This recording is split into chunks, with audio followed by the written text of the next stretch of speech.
hemostasis and blood coagulation. Hemostasis means the prevention of blood loss. It's different from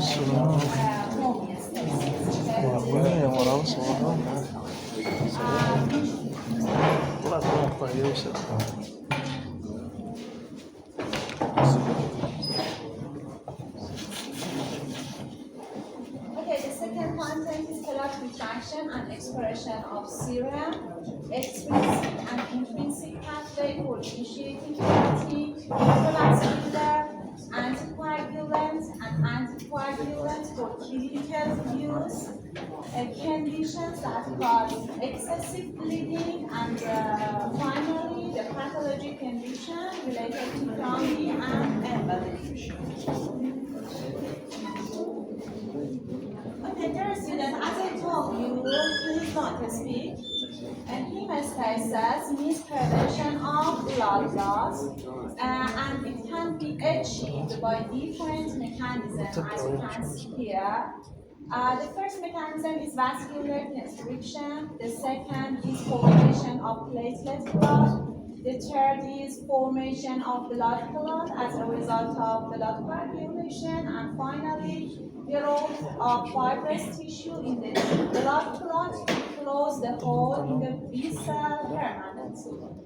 About vascular constriction, when a blood vessel is damaged or an attack is inserted in the vascular wall, the vascular constriction is provided by different mechanisms, as you can see here. The first is local myogenic effects. The second is local adequate factors, that is released from traumatized tissues and endothelium. For example, one of these factors is thromboxane A2, that we will discuss about it in the next slides, and nervous reflexes, which is pain, for example, impulse or sensory impulse from the vascular wall or other tissue around the damaged vascular structure. Okay, so vascular constriction 15 minutes after the vascular wall is damaged can decrease the bleeding or blood flowing from the damaged tissue, and it's really important. And as I told you, the mechanism that causes vascular constriction shows here.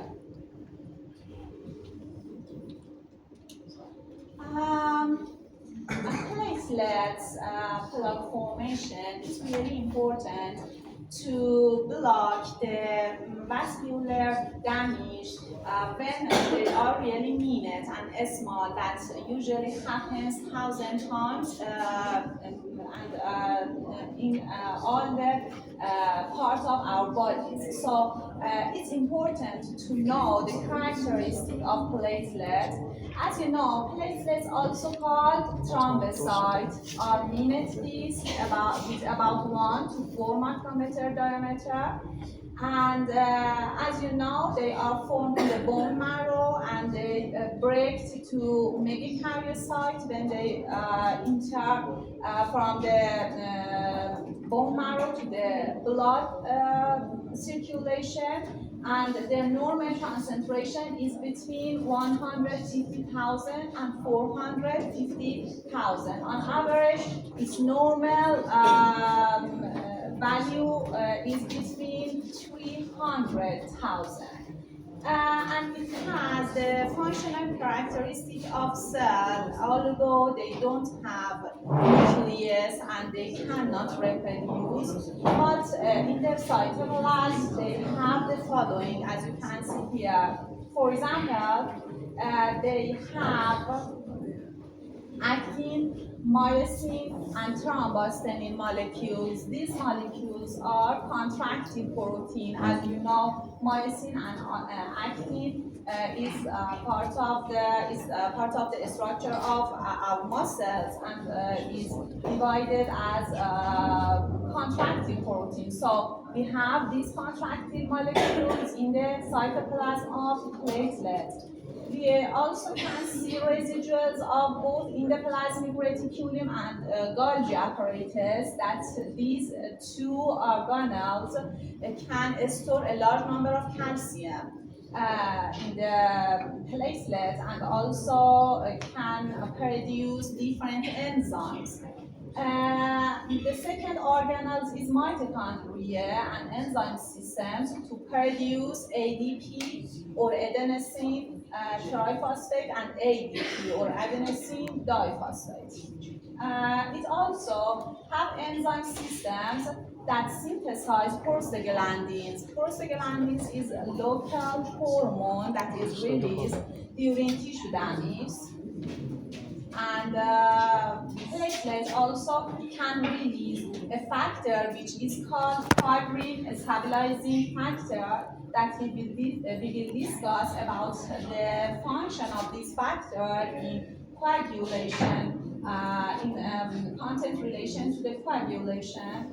And also it can release a growth factor that cause vascular endothelial cell, vascular smooth muscle and fibroblasts to multiply and grow, and it can help to heal the damaged area and the damaged vascular wall.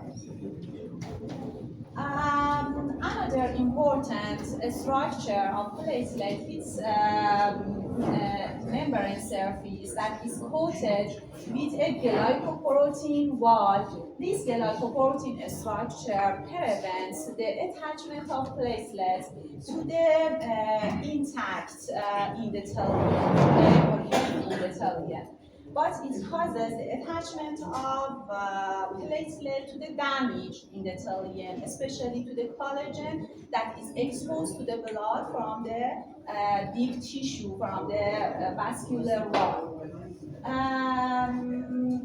Its half-life is between 8 to 12 days, on average 10 days, and eliminated from circulating in macrophage system, especially in some tissue in the spleen, especially macrophage system in spleen.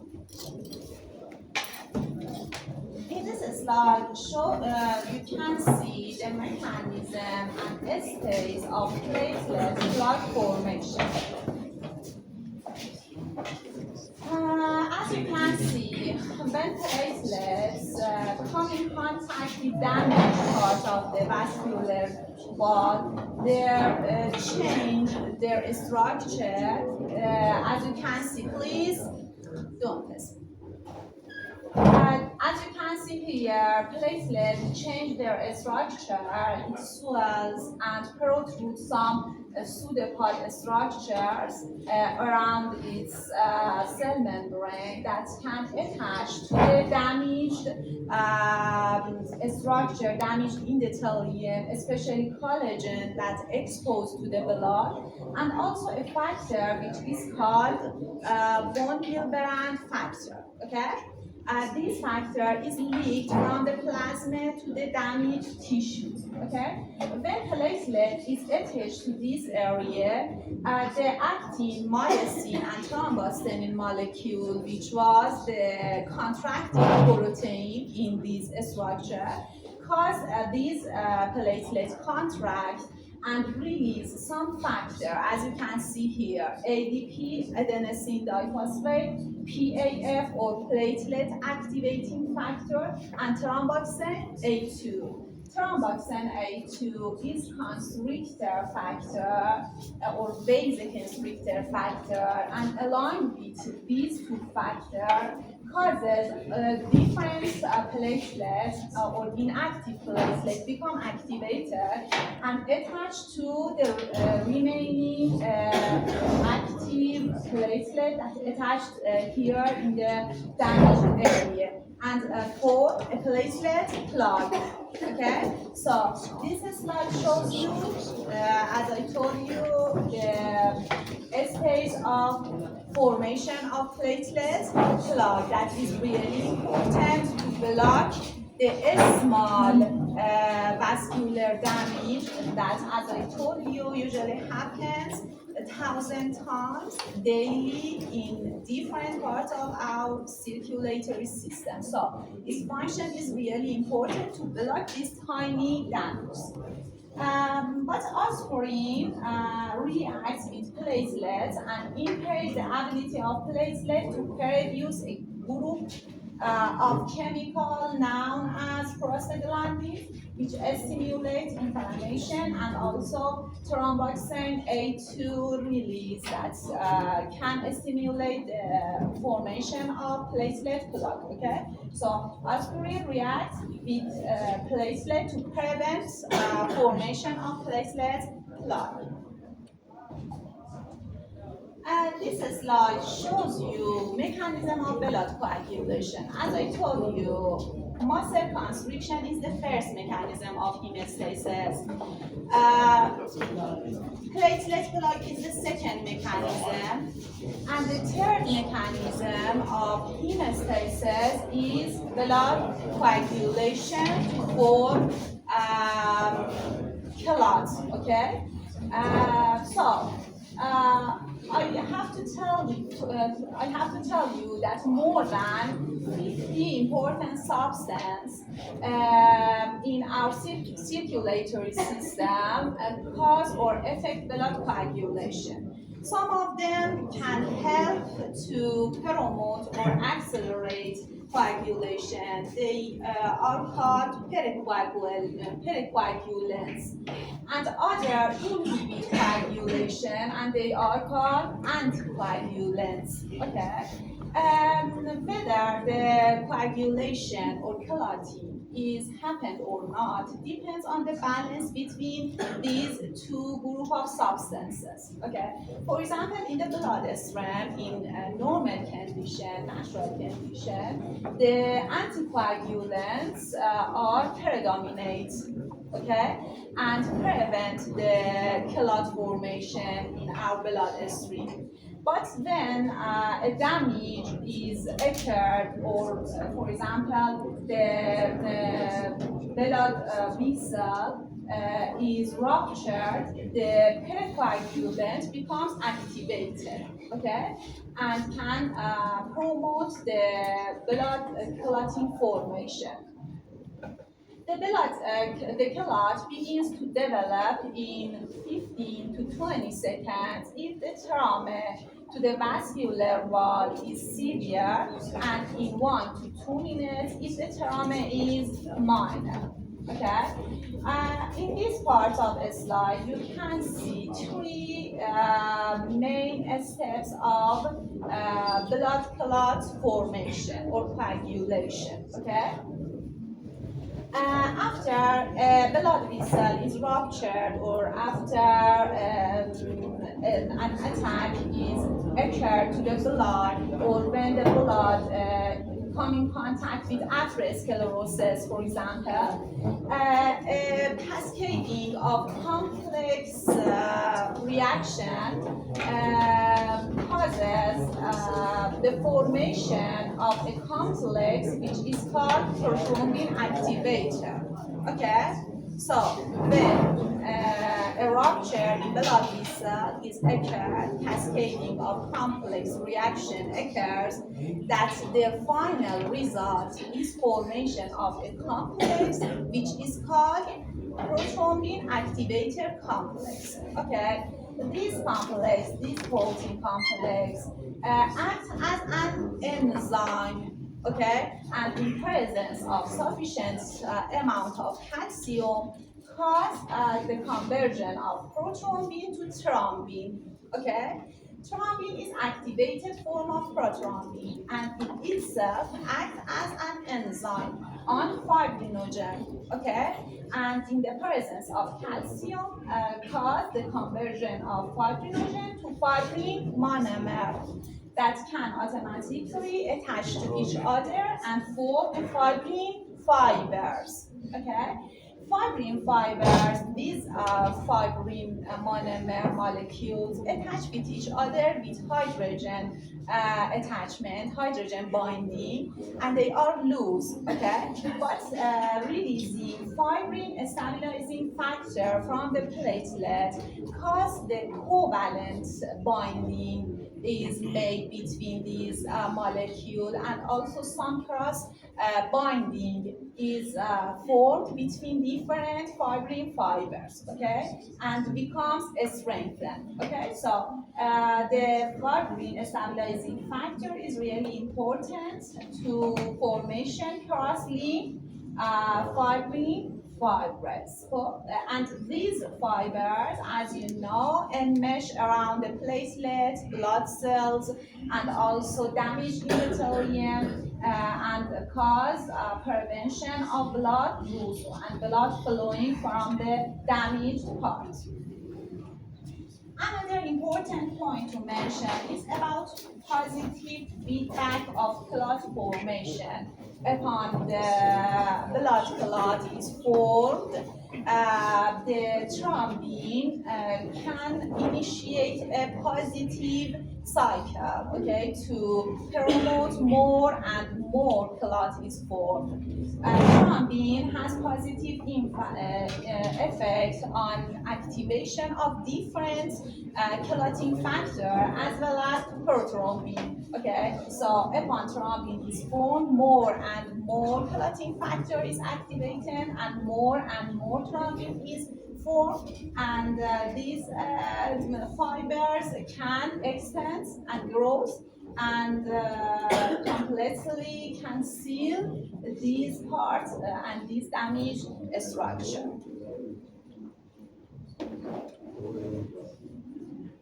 Clot retraction and expression of serum. A clot begins to contract and usually express most of the fluid from the clot within 20 to 60 minutes.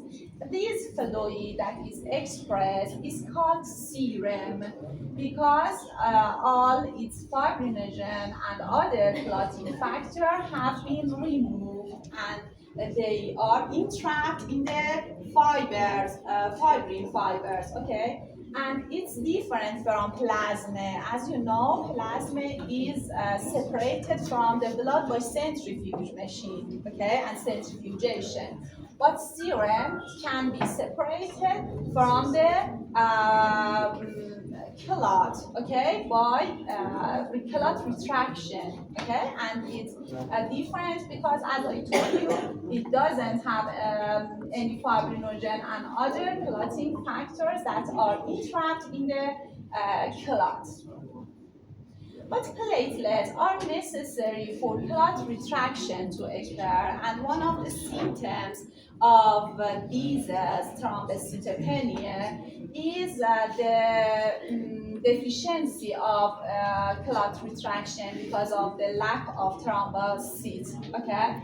And you can see here different effects of platelets on clot retraction. For example, they actually bond different fibrin fibers together. They also release fibrin stabilizing factor that cause the cross-section binding of different fibers. And also, as I told you, it has different contractile protein, actin, myosin, and thromboxane. So these contractile protein can cause the contraction of clot and expression of the serum. So the contraction is activated and accelerated also by thrombin and by calcium ions released from calcium stores in the mitochondria, the plasmic reticulum, and Golgi apparatus of platelets.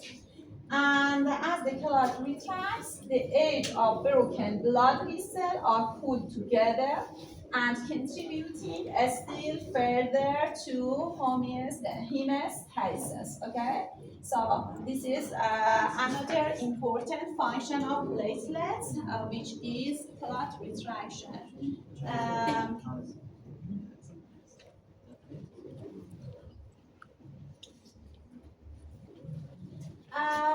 I told you the three main steps of formation of blood clotting, but this slide shows you different factors, different clotting factor or pericoagulant factor in our body that are inactive, and when a rupture, a damage is occurred, they become activated in two pathways that is called extrinsic pathway and intrinsic pathway by cascading complex reaction, that the final result of this reaction is formation of prothrombin activator complex, as I told you. As you can see, there's different factors. For example, fibrinogen, another name of fibrinogen is factor 1, or another name of prothrombin is factor 2. Tissue factor is factor 3. Calcium is factor 4, okay?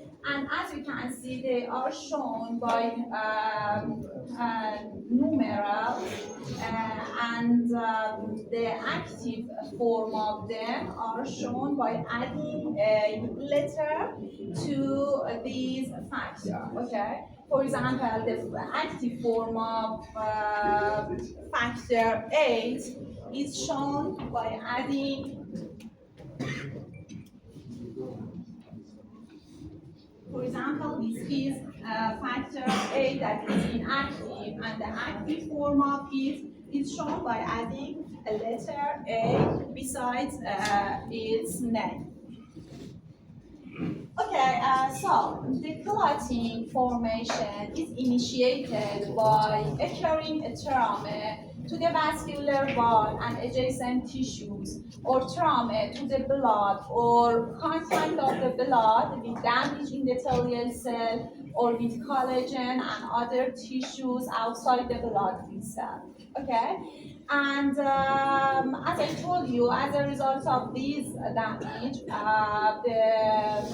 the cascading of reaction is activated in these two pathways. For example, if trauma is occurred in the vascular wall, extrinsic pathway is activated, and if a trauma placed in the blood, or blood come into contact with, for example, atherosclerosis structure, or come into contact with wettable wall, for example, glass tube, intrinsic pathway can be activated, okay? And in the next slide, we can see different reactions that I told you that activated succeedingly in the extrinsic and intrinsic pathway. As I told you, this slide shows you extrinsic pathway. As you can see here, tissue trauma or tissue damage or vascular wall damage cause a factor which is called tissue factor, is released from this damage or damaged tissue. Okay, it's a complex of phospholipid and lipoprotein, and it can act as an enzyme to active factor 7, or clotting factor 7, and convert it to active form.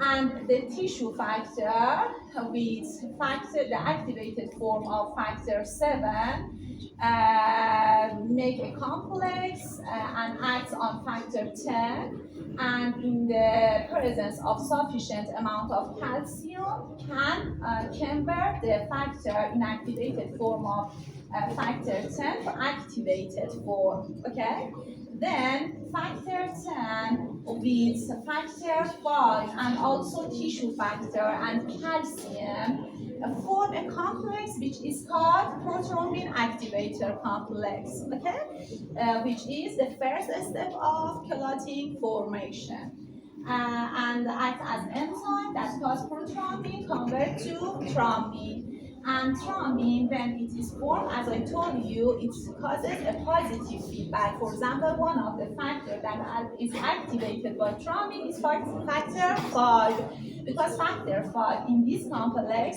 is at first inactive, and after that thrombin is formed, it can be activated and accelerate this reaction. Okay, so this is the extrinsic pathway.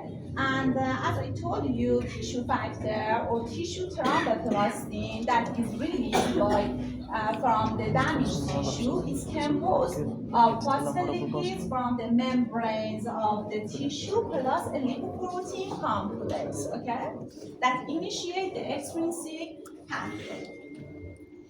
This slide shows you intrinsic pathway for initiating clotting. It's when blood come into contact with, as I told you, rough, for example, endothelium, or rough surface, or come in contact with wettable surface of glass tube, or blood trauma and contact of blood with collagen. These cascading of complex is activated, as you can see here. As a result of blood trauma or contact of blood with collagen that is exposed to the blood from the vessel structure, as you can see, it can act as an enzyme. Its structure can cause that factor 12 become activated, and and also it can the release of platelet factor.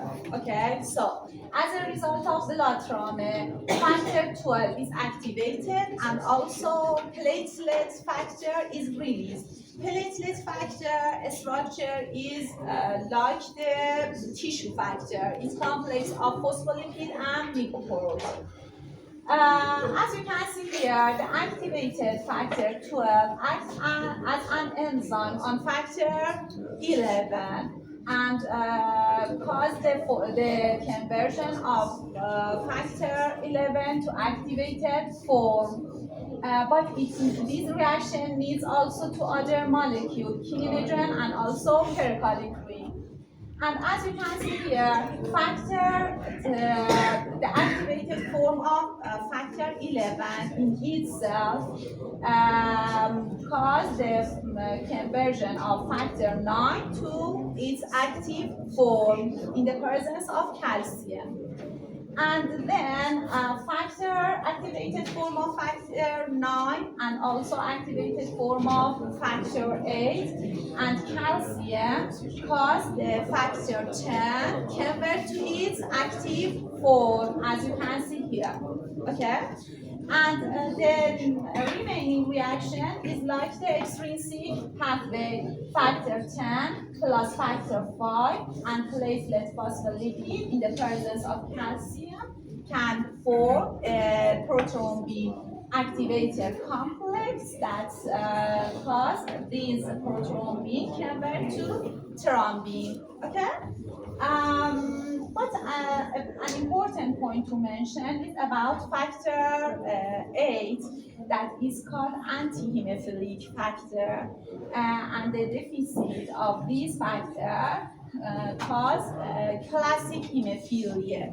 Okay, hemophilia has two types. Classic hemophilia as a result of deficiency in factor 8, which 90% of hemophilia is hemophilia classic as a result of factor 8 deficiency, and 10% is another type of hemophilia which is as a result of deficiency in factor 9.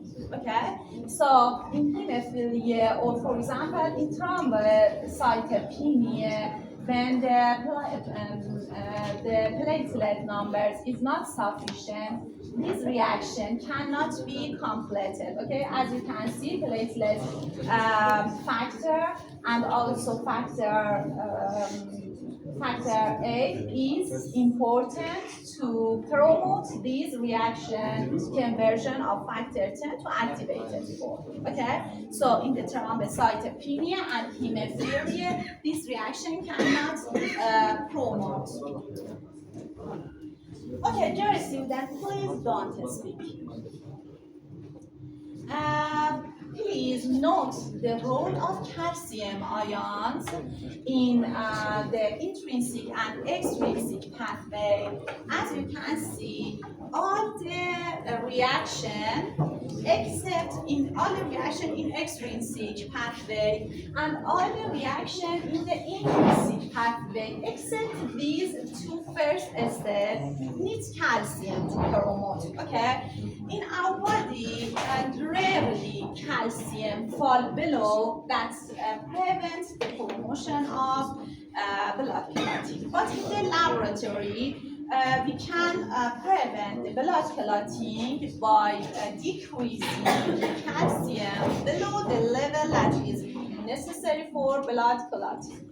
For example, by the ionizing calcium, by adding citrate ions, or by precipitating calcium by adding oxalate. Okay, we decrease calcium concentration below the level that is required for blood clotting. Okay, but in our body it doesn't happen in normal conditions.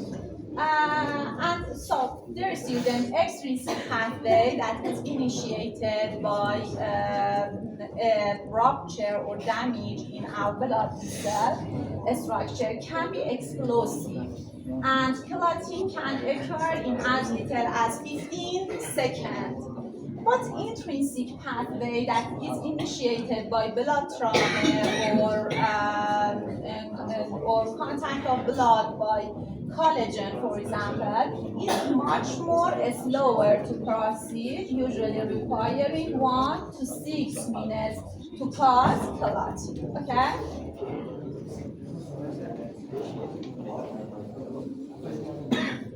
Okay, have you tired? Do you want break time? 10 vascular anticoagulants which prevent blood clotting in the normal vascular system. Okay, one of them or one of these group of intravascular anticoagulants are endothelial surface factors achieved by several mechanisms. Okay, for example, one of the endothelial surface factors is the smoothness of the endothelial cell surface. Okay? The second is a layer of glycocalyx on the endothelium. The third is a protein bound with endothelial membrane, which is called thrombomodulin, which binds thrombin and the complex activated plasma protein, which is called protein C, that acts as an anticoagulant by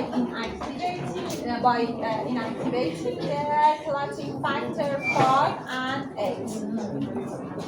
And the another endothelial surface factors, dear student, please don't speak. The last endothelial surface factor that acts as an anticoagulatory factor in normal condition is prostacyclin, also called prostaglandin I2, and the nitric oxide that these two factors is released by endothelium cell, intact endothelial cell.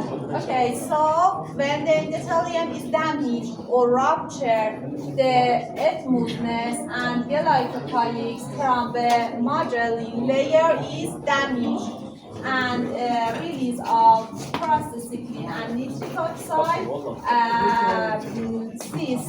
Okay, so under this condition, this endothelial surface factor is disrupted and cannot prevent blood clotting. Okay. Why is there no As I told you, one of the factors, one of the group of factors that act as an anticoagulant in normal vascular system are those that related to endothelial cells. Antithrombin and heparin is another important anticoagulator factor that can remove thrombin from the blood circulation. Okay, antithrombin is really important. But its activity is poor, and heparin can help to antithrombin, bind to antithrombin, and increase its activity more than 1,000 or 100 times stronger. Okay, but as you know, heparin is in our body and secreted in our body, but its value is really small, and it's present in our body in really, as I told you, a small value, and it is secreted by basophil and monocytes in our body. As you know, basophil is really important in allergic reaction, and one of the important factors that is released by basophil is heparin. And mast cell is another form of basophil that's present in our tissues. Okay, so mast cells also produce heparin in our body. And an important point to mention is that mast cells in the surrounding tissue of liver capillary and also lung capillary helps to prevent blood clotting in this area, because these two organ vascular system, I mean liver vascular system and lung vascular system, receive blood flowing that is really slow, okay, and receive many clots. As a result of these mast cells in this structure can produce heparin to release these clotting structure in these organs. Okay, so heparin amounts in our bodies really low, but as you know, it has the clinical use. Okay, and it can administrated to body in large amounts, and it bonds to antithrombin, and the antithrombin action becomes more, and antithrombin becomes more strong. Okay, as a result of the action of heparin to remove the thrombin. So antithrombin as heparin is another anticoagulatory factor that is present in our blood circulation and prevents blood clotting under normal condition. But after clot is formed, after 1 to 2 days, it becomes live. The lysis of clot is occurred as a result of plasminogen. Plasminogen or fibrinolysine is inactive form of plasmin or fibrinolysine. And it's activated by a factor which is released from the damaged tissue, which is called prothrombin activating factor or plasminogen activating factor, or tissue plasminogen active factor, which its abbreviation is TPA. Okay, so when plasminogen is converted to its active form, which is called plasmin, by, as I told you, release of tissue plasminogen activator from the damaged tissue after 1 to 2 days of formation of clot, it can digest fibrin fibers and some other protein coagulants or clotting factors, such as, for example, fibrinogen, factor 5, factor 8, prothrombin, and factor 12. Okay, and it can causes the clot is the lysis of clot occur in this condition. And a slow release of activator, as I told you, called tissue plasminogen activator or TPA from injured tissues and vascular endothelium, convert the plasminogen to plasmin. Okay, and as a result, plasmin can causes the digestion of the clots. But this slide shows you conditions that cause excessive bleeding in human. For example, disease of the liver, vitamin K deficiency, hemophilia, and thrombocytopenia is different pathologic condition in which the bleeding cannot be stopped. Okay. About the liver, almost all the blood clotting factors, all of that 12 factors that and that I show you in that table, most of them are produced in the liver. So disease of the liver, some chronic disease, for example, hepatic cirrhosis, or acute yellow liver, cause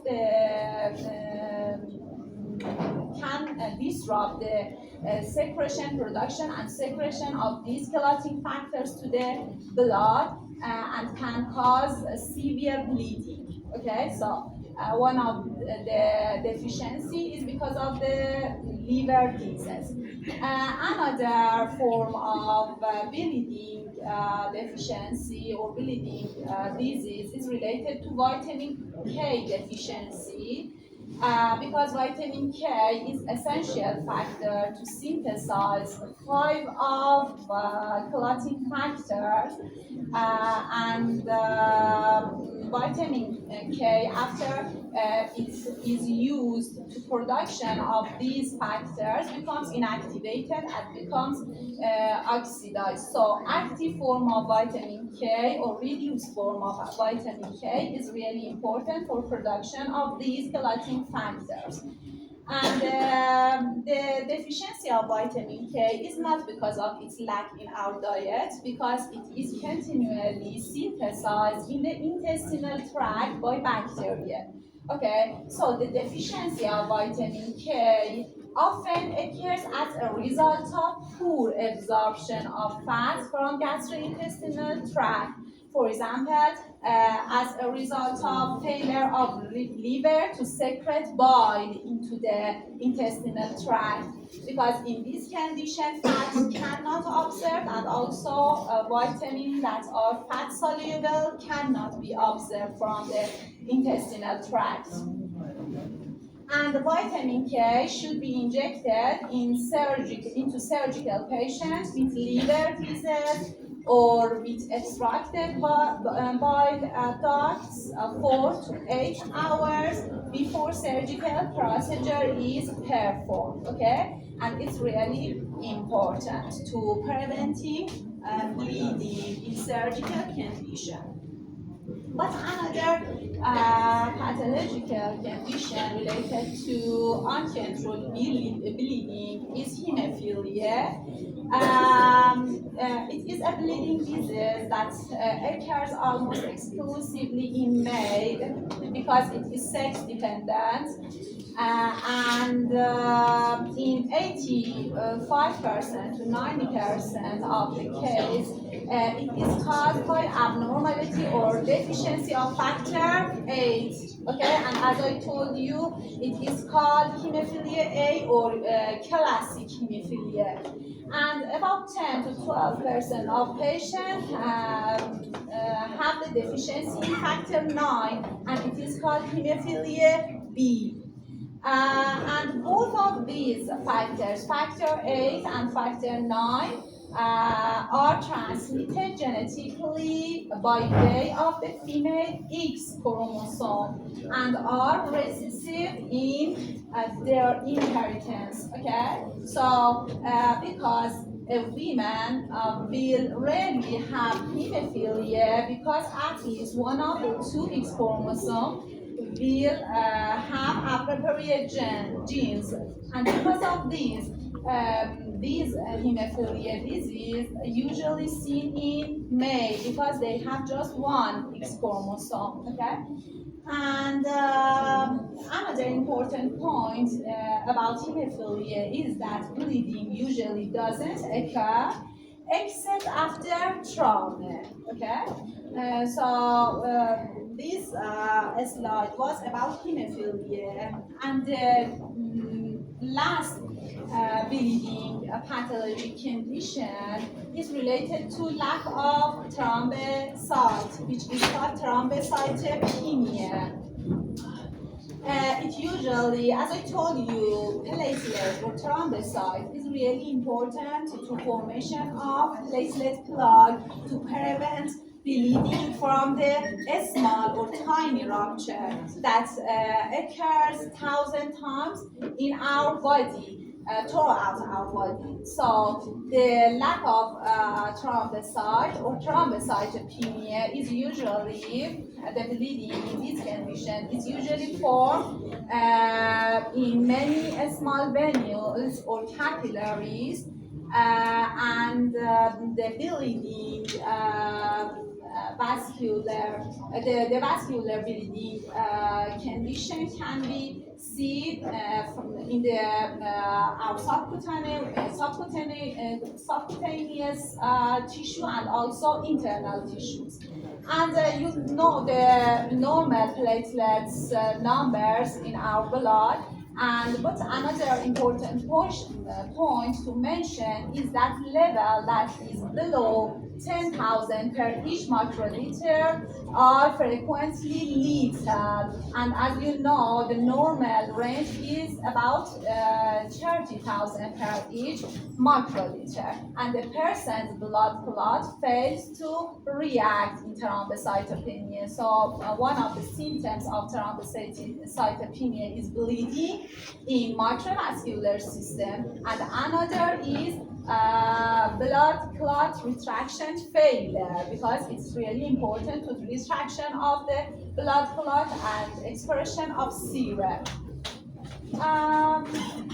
But there's a different reason for thrombocytopenia. One of it is because of its disruption by different antibodies in autoimmune disease. It also might happen as a result of the decreased its production in the bone marrow due to, for example, infections or sepsis or nutrient deficiencies or myelodysplastic disorders, okay? And it also might happen because pulling of platelets in the spleen, especially in individuals with portal hypertension and excessive large spleen. As you know, spleen is the main organ for removing the platelets from our blood circulation. And another reason for thrombocytopenia might be consumption of platelets in the thrombi that we will discuss in the next slide.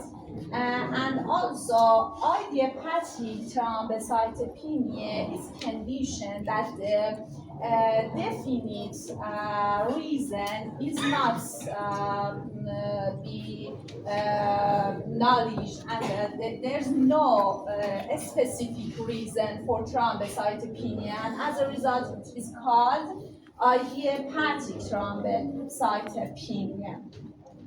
And another reason might be because of dilution of blood after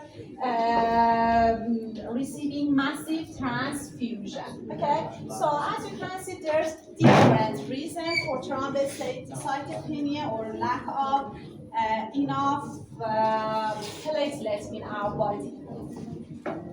But the final pathologic condition related to the blood clotting or blood coagulation is called thrombi and emboli. Thrombi is when an abnormal clot develops in a blood vessel and it grows until part of them is breaks from its attachment and move in the blood circulation, and in this condition, freely flowing clots are known as emboli. Okay? And there's two cause of thromboembolic condition or formation of a clot in our bloodstream. The first is roughened endothelial surface of a vessel. As you know, one of the preventing factors to form clot is a smoothness of endothelial surface. So roughened endothelial surface, as it usually occurs in atherosclerosis, infection, or trauma, can be initiating factor or a stimulatory factor for development of thrombus. And another reason is when blood flows very slowly through blood vessels, where small quantities of thrombin and other procoagulants are always being formed. Okay, and for example, you can consider if the thrombin is formed in the, for example, venous structure, venous vessels, it can move to the right part of our heart, or also to the lung, and causes the blockage of vascular system in this important organ. Or if it grows in the, you can consider the arterial structure, they can move toward organs. Some organs, for example, retina or kidney, okay, and it's really dangerous. And the treatment of these thromboembolic condition is use of genetically engineered tissue plasminogen activator, or TPA, that can be transported or injected by catheter to the area of emboli, okay, and can release and digest the clotting, and can be really life-saving, okay? And these two conditions are really usually seen between patients. It is the first is called femoral venous thrombosis and massive pulmonary embolism. It's seen in patients that are in bed, and by putting a pillow below their knees, the blood flow is stopped, okay, in the femoral venous, and it's really dangerous because it can grow, and in about 10% of patients, it can move by following the blood and can cause pulmonary embolism, okay? And another condition that's thromboembolic condition is called disseminated intravascular coagulation. That in this condition, a lot of clot is starting formed in widespread of our vascular system as a result of presentation of tissue trauma, or different tissue that is damaged in different parts of our body. For example, when bacteria or toxins are in our blood circulation, okay? A lot of tissue factor, platelet factor is released and can stimulate the clotting formation in all the our blood circulation, okay? And in 30 to 50%, this condition can be lethal. What's the anticoagulant that is used for clinical target is shown here. As you know, heparin is injected in a large amount to prevent clotting, about NIM to about 0.5 to 1 milligram per each kilogram of body weight cause blood clotting time to increase from a normal of about 6 minutes to 3 or more minutes, okay? And the action of heparin lasts about 1.5 to 4 hours. And finally, injected heparin can be digested by heparinase in the liver. The second anticoagulant that is used for clinical use is coumarine family. That warfarin is a type of coumarine, and it decreases the available active form of vitamin K. As I told you, vitamin K, the active form of vitamin K is really important to production of multiple clotting factor. Okay, so when it cannot be activated and reduced, the coagulation factor are no longer carboxylated, and the deficiency of this factor cause the clotting doesn't occur. Okay. And the amount of active prothrombin and factor, for example, 7, 9, 10, are formed by liver begin to fall after injection of warfarin. And the normal coagulation usually returns 1 to 3 days after injection or warfarin therapy. Okay, so two of most important anticoagulant for clinical use is heparin and warfarin. But this slide shows you some factors that can be used in laboratory to prevent blood coagulation. First is siliconized container. As I told you, the contact of blood with glass can initiate the intrinsic pathway of clotting. So, holding the blood in siliconized container prevents clotting for about 1 hour or more. Heparin also can be used in surgical procedure in which the blood must be passed through a heart-lung machine or artificial kidney machine and then back into the patient's body. And various substances that decrease concentration of calcium ions can be used. For example, oxalate compound, as I told you, cause precipitation of calcium and can be used out of our body in laboratory condition. And another substance that deionize the blood calcium can also prevent blood clotting. For example, negative charge citrate ion can mix with calcium and decrease its concentration in our blood and prevent blood clotting. And finally, this is the last slide, different blood coagulation test that is really important report before surgery. Bleeding time, which ordinarily lasts for 1 to 6 minutes. Clotting time must be normally between 6 to 10 minutes.